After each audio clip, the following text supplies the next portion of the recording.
తల్లి కావడం ప్రతి మహిళ జీవితంలో అత్యంత ఆనందకరమైన క్షణం. కానీ అదే ప్రసవం ప్రాణాంతకంగా మారితే బిడ్డను ఎత్తుకోవాల్సిన చేతులు డయాలసిస్ యంత్రాలకు పరిమితమైతే ప్రభుత్వ ఆసుపత్రికి నమ్మకంతో వెళ్లిన కుటుంబాలు కన్నీటి సముద్రంలో మునిగిపోతే రాజస్థాన్లో జరుగుతున్న వరుస ఘటనలు ఇప్పుడు దేశవ్యాప్తంగా తీవ్ర ఆందోళనకు కారణమయ్యాయి.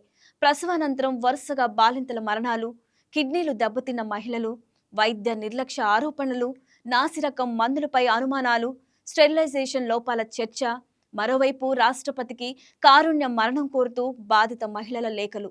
అసలు రాజస్థాన్ ప్రభుత్వ ఆసుపత్రిలో ఏం జరుగుతుంది? మాతృత్వ భద్రతపై ఎందుకు ఇన్ని ప్రశ్నలు తలెత్తుతున్నాయి? ఇప్పుడు చూద్దాం.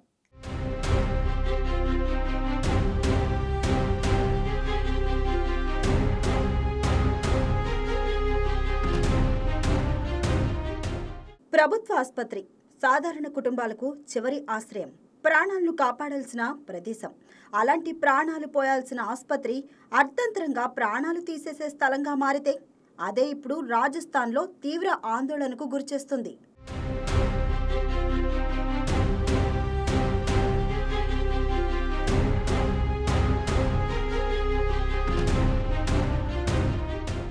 మే నెల నుంచి ఇప్పటి వరకు రాజస్థాన్లో ప్రసవానంతరం వరుసగా జరిగిన మరణాలు రాష్ట్రాన్ని కుదిపేస్తున్నాయి. అధికారిక సమాచారం ప్రకారం ఇప్పటి వరకు కనీసం 18 మంది బాలింతలు ప్రాణాలు కోల్పోయారు. మరో 7 మహిళలు తీవ్ర కిడ్నీ సమస్యలతో చికిత్స పొందుతున్నారు. కొందరు డయాలసిస్ పై ఆధారపడుతున్నారు. ఈ సంఖ్యలు కేవలం గణాంకాలు కాదు, ఎన్నో కుటుంబాల విషాదగాథలు.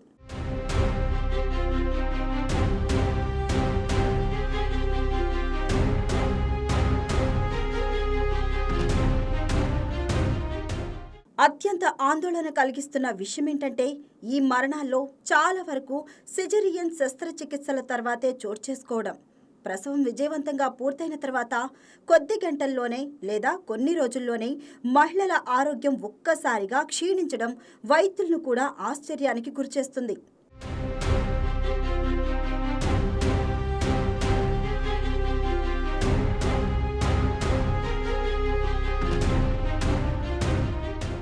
జూలై 5 నుంచి జూలై 10 వరకు కేవలం 6 రోజుల వ్యవధిలోనే భిల్వారా, బన్స్వారా జిల్లాల్లో 9 మంది మహిళలు మరణించారు. భిల్వారాలోని మహాత్మా గాంధీ ఆసుపత్రికి అనుబంధ ప్రసూతి ఆసుపత్రిలో 5 మహిళలు వరుసగా మరణించడం పరిస్థితి తీవ్రతను మరింత స్పష్టంగా చూపిస్తుంది.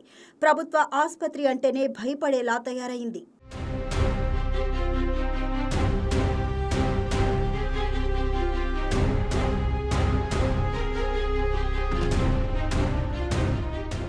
అంతకుముందు మే నెలలో కోటాలోని న్యూ మెడికల్ కాలేజ్ ఆసుపత్రిలో కూడా 5 బాలింతలు మరణించారు.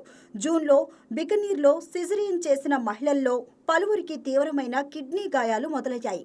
వారిలో కొందరు మరణించగా మరికొందరు ఇప్పటికీ డయాలసిస్ పై జీవిస్తున్నారు.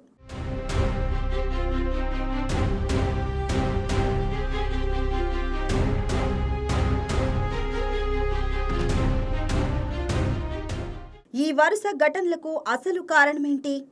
వైద్య నిర్లక్ష్యమా? స్టెరిలైజేషన్ లోపమా? ఆసుపత్రిలో ఇన్ఫెక్షన్లా? లేదా నాణ్యత లేని మందులా? ప్రస్తుతం ఈ అన్ని కోణాల్లో విచారణ కొనసాగుతుంది. బాధిత కుటుంబాలు మాత్రం ఒక్కటే చెప్తున్నాయి, తమవారు ఆరోగ్యంగానే ఆసుపత్రికి వెళ్లారని, ప్రసవం తర్వాత వైద్యుల నిర్లక్ష్యం వల్లే ఈ పరిస్థితి వచ్చిందని ఆరోపిస్తున్నారు.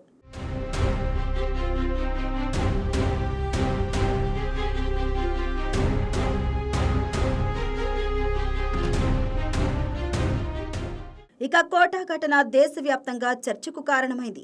ప్రసవం కోసం ఆసుపత్రికి వెళ్లిన 5 మహిళలు ఇప్పుడు ప్రతి 2 రోజులకు ఒకసారి డయాలసిస్ చేయించుకుంటూ జీవిస్తున్నారు.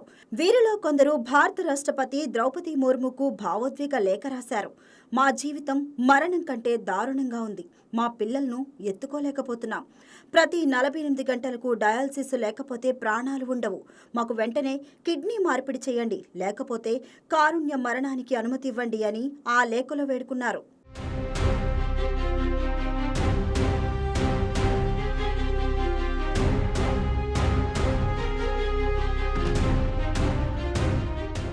కొత్తగా జన్మించిన బిడ్డకు పాలివ్వాల్సిన మహిళ ఇప్పుడు ఆసుపత్రి మంచంపై జీవన పోరాటం చేస్తుంది.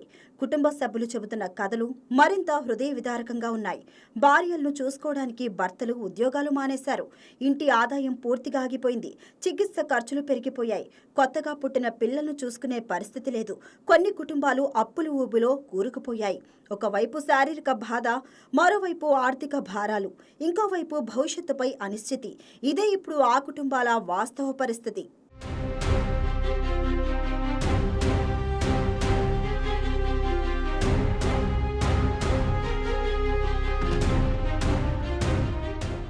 ఈ ఘటనల మధ్య మరో కీలక అంశం బయటకొచ్చింది.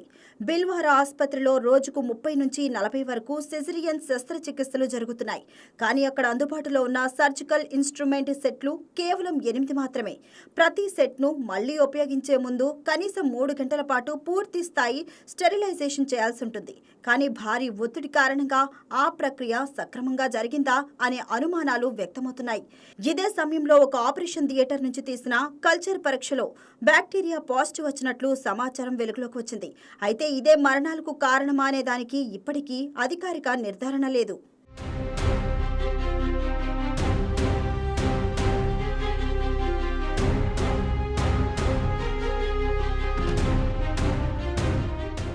ఆసుపత్రి అధికారులు మాత్రం ఇన్ఫెక్షన్ ఆరోపణలను పూర్తిగా ఖండిస్తున్నారు. కల్చర్ పరీక్షల్లో బ్యాక్టీరియా కనిపించడం అనేది సాధారణ పర్యవేక్షణ ప్రక్రియలో భాగమేనని చెప్తున్నారు.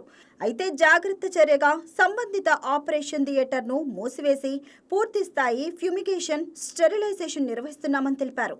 తదుపరి పరీక్షల్లో పూర్తిగా సురక్షితమని తేలిన తర్వాతే మళ్లీ శస్త్రచికిత్సలు ప్రారంభిస్తామని స్పష్టం చేశారు.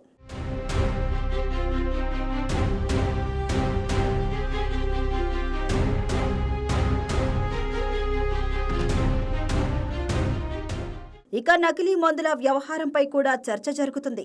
కొంతమంది బాధితులు ఆసుపత్రిలో ఇచ్చిన మందుల వల్లే తమ కిడ్నీలు దెబ్బతిన్నాయని ఆరోపిస్తున్నారు.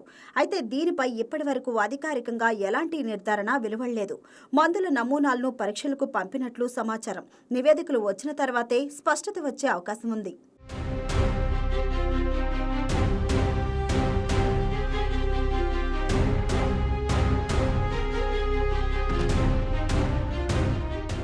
రాజస్థాన్ ఆరోగ్య శాఖ మంత్రి గజేంద్ర సింగ్ కిమ్మర్స్ మాట్లాడుతూ ఈ వరుస మరణాలు ప్రభుత్వాన్నే షాకు గురిచేశాయని చెప్పారు. మరణాల అసలు కారణాన్ని కనుగొనేందుకు ప్రత్యేక నిపుణుల బృందాలు పనిచేస్తున్నాయని వెల్లడించారు. మొదట తీవ్ర ఎండల ప్రభావం కారణమై ఉండొచ్చని భావించామని, కానీ తర్వాతి పరిశీలనలో ఆ కారణానికి సరిపడా ఆధారాలు కనిపించలేదని తెలిపారు. రక్త పరీక్షల్లో కూడా అసాధారణ అంశాలు కనిపించలేదన్నారు. అందుకే అన్ని కోణాల్లో సమగ్ర దర్యాప్తు కొనసాగుతుందని చెప్పారు.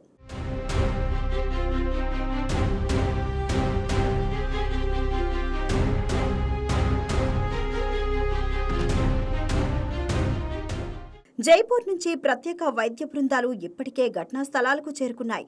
కోట, భీల్వారా, బికనీర్, జోధాపూర్ ఆసుపత్రుల వైద్య రికార్డులను పరిశీలిస్తున్నారు. శస్త్రచికిత్స విధానాలు, మందుల వినియోగం, స్టెరిలైజేషన్ విధానాలు, ఐసీయూ నిర్వహణ, పోస్ట్ ఆపరేటివ్ కేర్ ప్రతి అంశాన్ని క్షుణ్ణంగా పరిశీలిస్తున్నారు. రాష్ట్ర వ్యాప్తంగా ప్రభుత్వ ప్రసూతి ఆసుపత్రుల పనితీరుపై కూడా ప్రత్యేక సమీక్ష ప్రారంభమైంది. అదే సమయంలో గర్భిణీల ఆరోగ్య పరిస్థితిని ముందుగానే గుర్తించేందుకు ప్రత్యేక 5 రోజుల నమోదు కార్యక్రమాన్ని కూడా ప్రభుత్వం ప్రారంభించింది.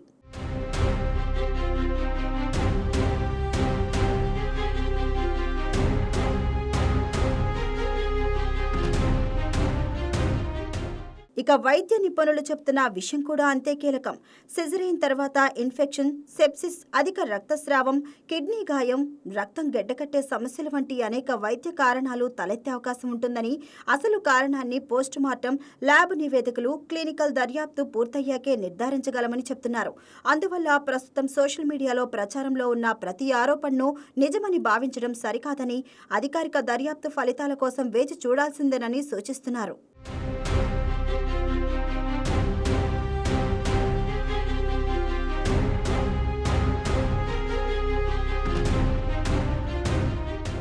అయితే ఒక విషయం మాత్రం స్పష్టంగా కనిపిస్తుంది. ప్రభుత్వ ఆసుపత్రులపై ప్రజల నమ్మకం దెబ్బతింటుంది. ప్రసూతి సేవల్లో మౌలిక సదుపాయాల కొరత, అధిక రోగుల భారం, సిబ్బంది కొరత, నాణ్యత నియంత్రణపై ప్రశ్నలు ఇవన్నీ ఇప్పుడు దేశవ్యాప్తంగా చర్చకొస్తున్నాయి. ఒక తల్లి ప్రాణం అంటే ఒక కుటుంబ భవిష్యత్తు, ఒక శిశువు జీవితం. అలాంటి ప్రాణాలను కాపాడాల్సిన వ్యవస్థలో ఎక్కడైనా చిన్న పొరపాటు జరిగినా దాని మూల్యం ఎంతో పెద్దదిగా మారుతుంది.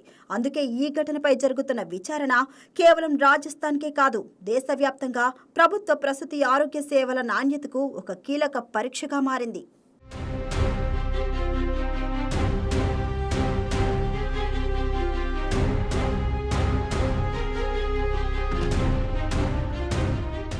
బాధిత కుటుంబాలు కోరుతున్నది ఒక్కటే, తమకు న్యాయం జరగాలి, నిజం బయటపడాలి, బాధ్యులపై చర్యలు తీసుకోవాలి.